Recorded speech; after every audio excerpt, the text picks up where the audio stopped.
Hello, everyone.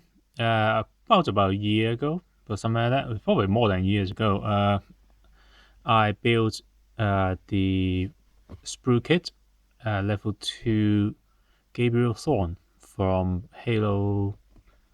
Is it Halo 3 or is it Halo 4? Is it Halo Reach? It's probably Halo Reach or Halo 4. And I thought, yeah, it's pretty good. Bit, a bit of a nice project for someone who wants to do some hand painting. A little bit of spray painting, but mostly hand painting. Yeah, and then I thought, maybe we should buy a few more and actually try them all out. So at the time, what was it? We have Sarah Palmer, we have Master Chief, and last year the Sprukit line also added a lock, Spartan lock, as probably a bit of tie into Halo 5. So yeah, but I didn't actually build many of the kits. On the other hand, this year I finally managed to do the second one. This is Sarah Palmer. So, Gabriel, stand aside.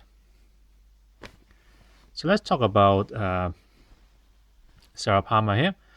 This is completely painted, unfortunately. I was going to do a review of her before the painting, but she's really, really bland to begin with, so just couldn't do it. I just go straight into painting him.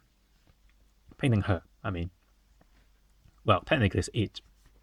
Anyway, and one thing that I've done afterward is to look into some research into her color and design.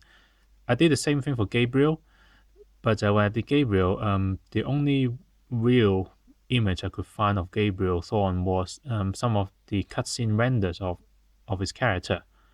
There was really, really little info, and the only other thing was the Hot Toys. No, it's not. It's not. It's the A3 action figure, and it seems like that one take a few liberties in terms of color, just for the sake of complicating the design. So I didn't follow that one at all. Sarah Palmer, on the other hand, I managed to find a full render of her suit in game. So I tried to copy that as close as possible. And what I discovered is that there's a lot of decal detail on on her white armor, a lot of red detail. And the original kit comes with 4 stickers.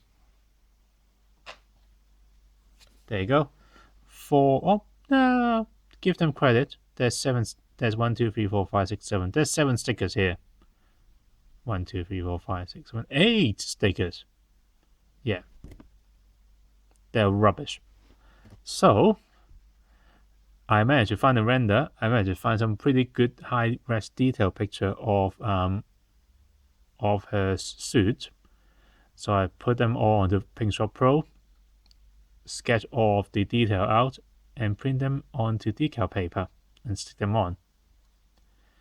And I didn't replicate every single one because there's about a million little triangle all over her, a few hundred little tiny little red dots, and then a few very eye-catching insignia and symbols. So I just picked all of the insignia and symbols and a few of the more major triangles and put it on her. Pretty good. I have to say, they look really, really nice. It adds a lot of detail and a lot of feel and a lot of realism to her suit overall. Let's see. Oh, let's talk about paint. Base coat black on the undersuit. Base coat Codex Gray, the new Codex Gray primer for the white suit.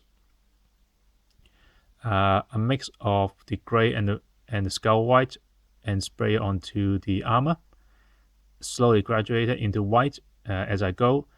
It's not very obvious because I did a wash a little bit too strong, so the wash basically take them all out and turn them into light gray, as you can see here. The suit is then painted light gray, a dark gray first, a little bit of light gray, and then wash them down with with Nolan oil to actually get the cross-hatch effect. A little bit of red detailing, and then a little bit of gold bolt gun metal on some of the armor plate pieces. A little bit there, a little bit in there, a little bit on the back, on the spine. That's basically it. A bit of Codex Gray on some of the darker detail, such as those ones. Let's see, a little bit in there as well. The Humbrol brown walls, I tried them on one piece and they just cover it. It's a bit too strong and it's very difficult to wipe them off. So I end up taking it in small amounts and actually use them as panel line wash, which works really well because they're really they're thin down, but they're a bit strong in terms of color. So they actually go into panel line really well, and just need a little bit of cleanup with the enamel thinner afterward. The eyes is painted with spray paint with chrome silver from plastic coat.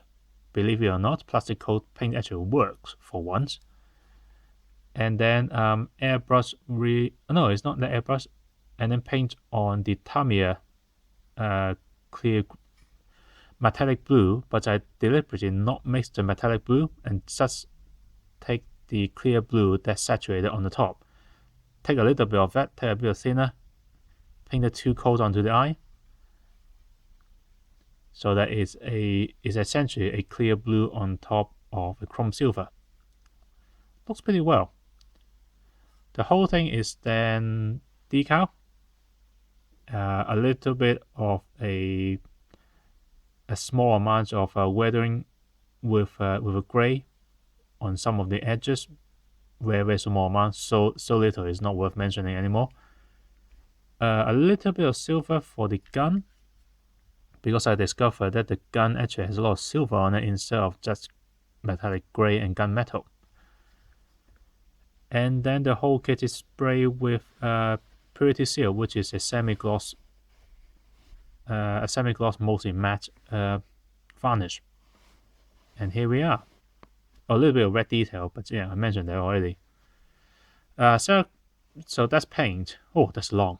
Sorry about that. Accessories: 2 holding a hand, 2 pistol for dual wielding, 2 closed fists,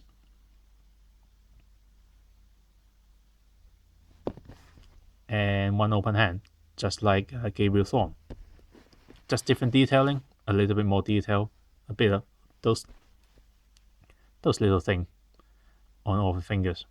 Those are pretty cool. But yeah, that's it.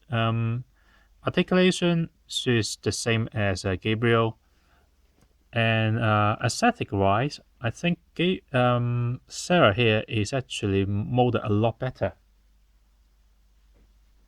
Let's put them next to each other. The biggest thing that I complain about Gabriel is that shoulder. That shoulder has a literally right angle to actually set his arm away from the body. And because of that, it's a really awkward shoulder there.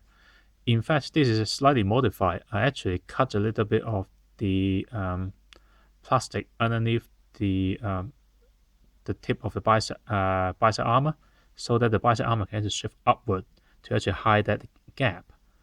Sarah Palmer here doesn't have any of those problems. Those shoulder armor is that high up in default, and the shoulder is not as wide. And by the fact that the torso armor is actually a little bit narrower, means that she looks a lot more thin. But she is female, and Gabriel's male, so it does supposed to actually make a difference. But yeah, and she's a scout type apparently, and Gabriel is a recruit. Is a recruit armor. So that is a difference here as well.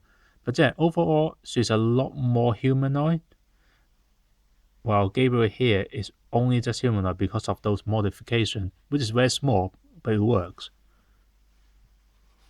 But yeah, and now that have to say, doing those decals is a really good idea.